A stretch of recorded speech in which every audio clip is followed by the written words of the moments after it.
before photo, she makes sure look real ugly. So the transformation look real ugly. I was like, oh my god. Hi y'all, this is going to be short and sweet.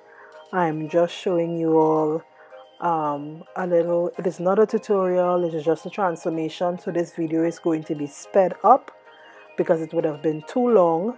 So I set my camera for time lapse and recorded this video.